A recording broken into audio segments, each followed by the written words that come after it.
First India ने बहुत पहले ही इसके संकेत दे दिए थे और ये दिल्ली की मर्जी से हुआ है।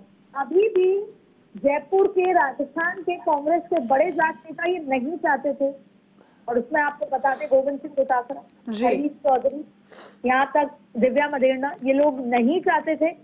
लेकिन उसके बाद कई विचार विमर्श हुए। इंडिया अलायंस आरएलपी के साथ हुआ है नागौर में 1 सीट पर। हनुमान बेनीवाल ने 3 सीटें मांगी थी।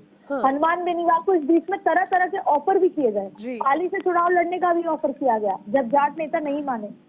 लेकिन इस पूरी भूमिका में अगर मुख्य भूमिका देखें तो मोहन प्रकाश की बेहद बड़ी भूमिका इसमें मानी जाती है। और आखिरकार दिल्ली चाहती थी कि देश में जो इंडिया अलायंस की बात है उसमें कांग्रेस आरएलपी के साथ गठबंधन करे। हनुमान बेनीवाल ने अलग अलग स्तर पे सबसे मुलाकात भी की। केसी वेणुगोपाल ने सीसी को ये भी अवगत कराया था कि इसमें अशोक गहलोत चाहते हैं, सीपी जोशी चाहते हैं, मोहन प्रकाश चाहते हैं।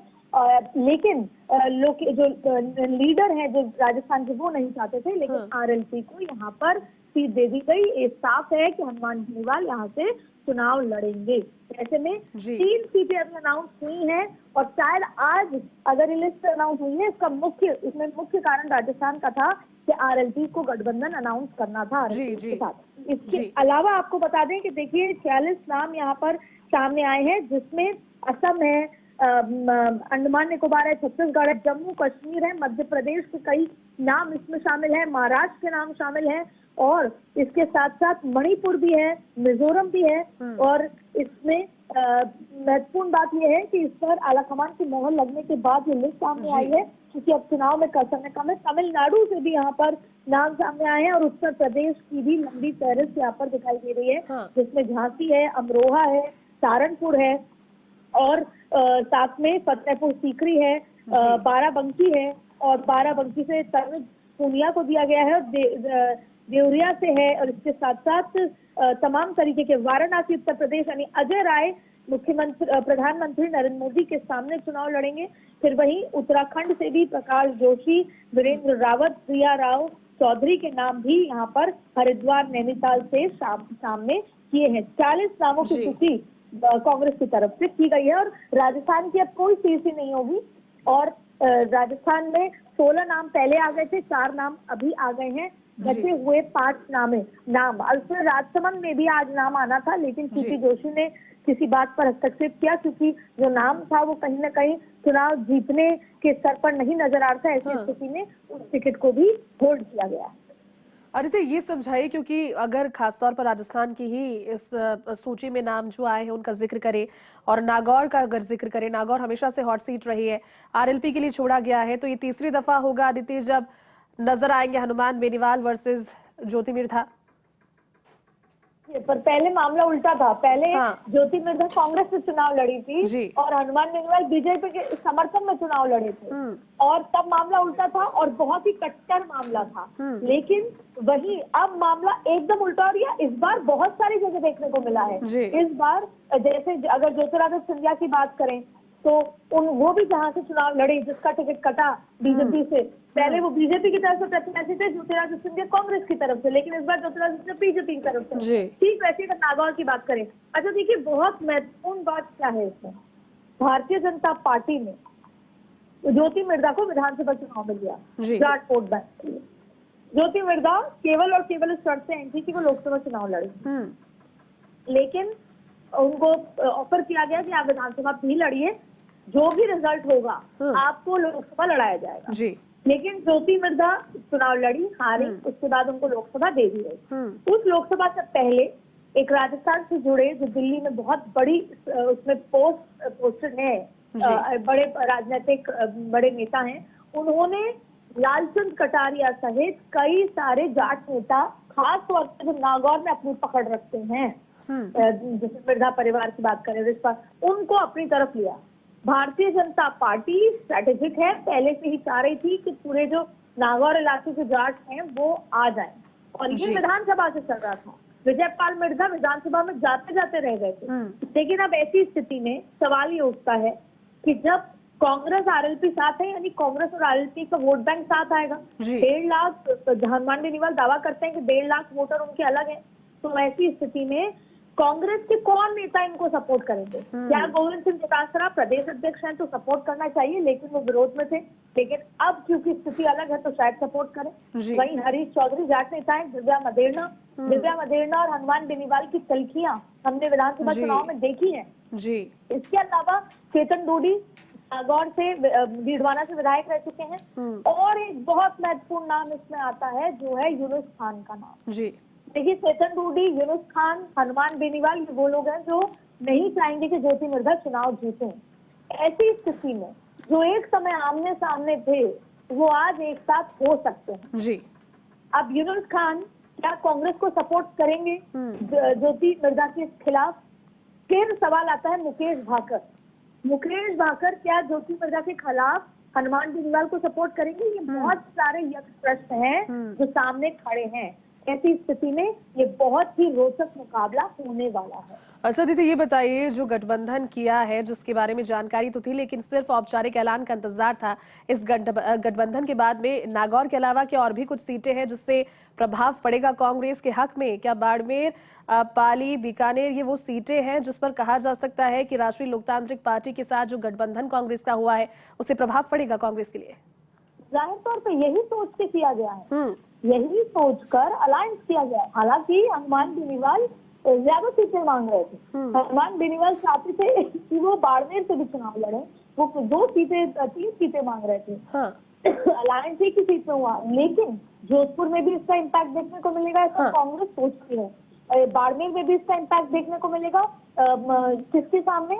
जो कि मंत्री रह चुके हैं कैलाश चौधरी के सामने। तो ऐसी बहुत सारी आसपास के इलाके हैं जहाँ पर ये माना जा रहा है कि अगर कांग्रेस, क्योंकि वैसे भी ये एक परसेप्शन है विधानसभा को देखते हुए कि जाट बीजेपी को वोट नहीं कर रहे हैं। और इस तरीके से आप देखें कि ज्योति मृधा बड़ी जाट लीडर है, उनको भी चुनाव में उतारा गया है, लेकिन जाटों का पलड़ा कहाँ भारी होता है? भारतीय जनता पार्टी भी जाटों को अपनी तरफ ले रही है, चाहे फिर वो अलग अलग माध्यम से। लेकिन इसके अलावा कांग्रेस को लगता है कि आरएलपी और कांग्रेस का गठबंधन जो हुआ, हालांकि इसमें बहुत सोच विचार किया गया, एकदम से फैसला नहीं हुआ कि अगर हनुमान बेनीवाल जो एक समय विरोधी थे, एक समय उन्होंने राहुल गांधी के लिए भी काफी कुछ कहा है, उस स्थिति में अब उनको साथ लाना कांग्रेस के लिए कितना फायदेमंद रहेगा? यही फायदा सोच के पिछले 20 दिन से मशक्कत होके, मोहन प्रकाश की बेहद अहम भूमिका होके यहाँ तक बात पहुंची और अलायंस हुआ। ऐसी स्थिति में आला कमान को कन्विंस किया गया, बताया गया कि कैसे इसका इम्पैक्ट पूरी बेल्ट में देखने को मिलेगा।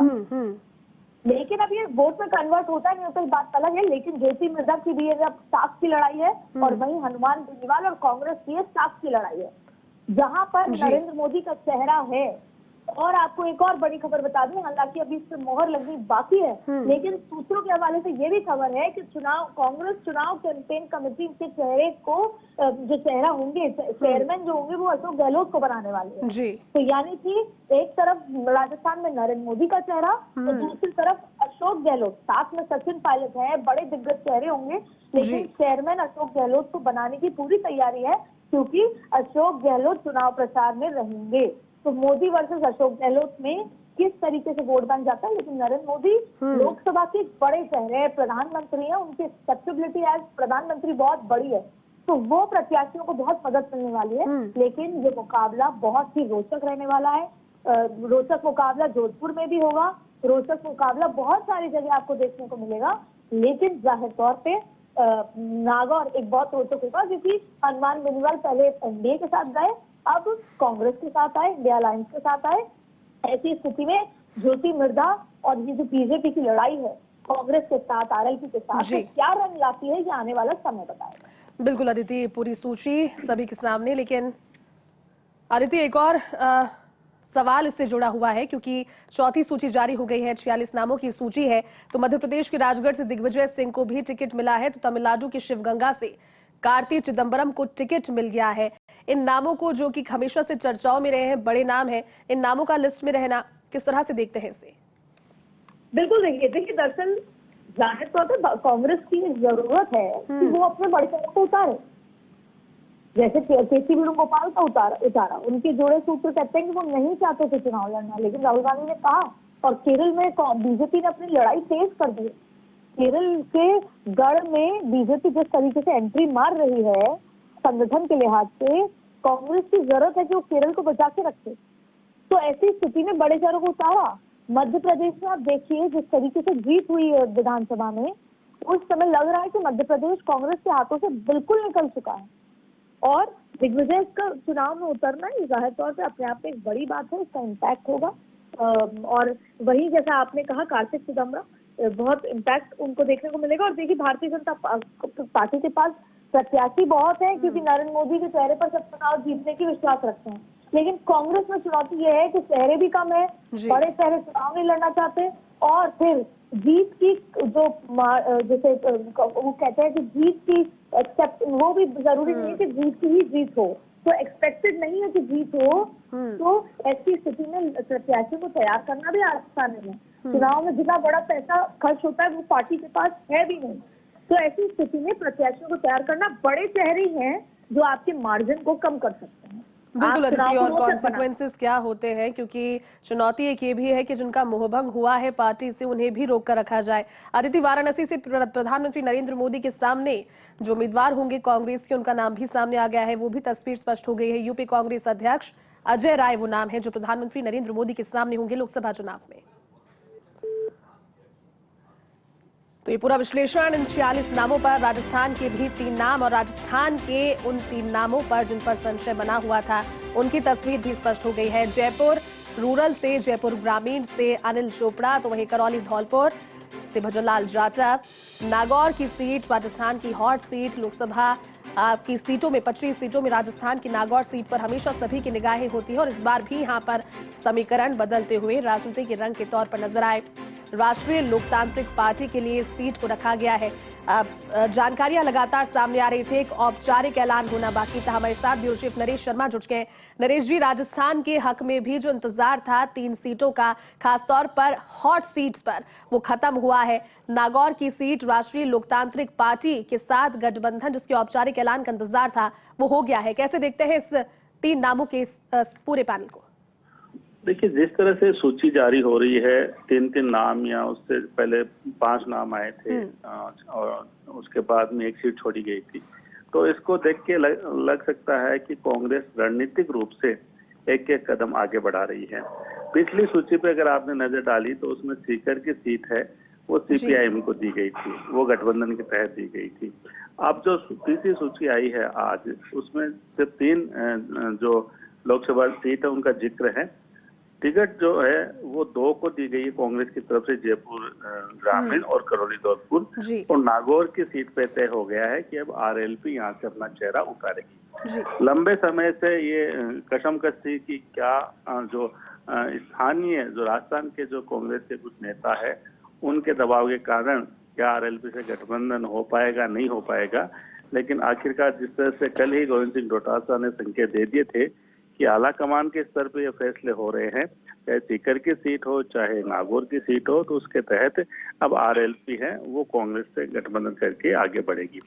रोचक बात है कि पिछला चुनाव जब था तब आरएलपी एनडीए के साथ चुनाव लड़ी थी और इस बार है इंडी गठबंधन के रूप में चुनाव लड़ रही है। इसके अलावा जयपुर ग्रामीण की बात करें, अनिल चोपड़ा सचिन पायलट की चॉइस है, जैसा अभी अदिति ने बताया था। हालांकि यहाँ से मनीष यादव है, उनका नाम भी चल रहा था, विद्याधर का भी नाम चल रहा था, सिंह के जो बेटे हैं उनका नाम, चूंकि लेकिन अलवर से यादव चेहरा उतार दिया तो ऐसे में मनीष यादव है वो दौड़ से बाहर हो गए थे।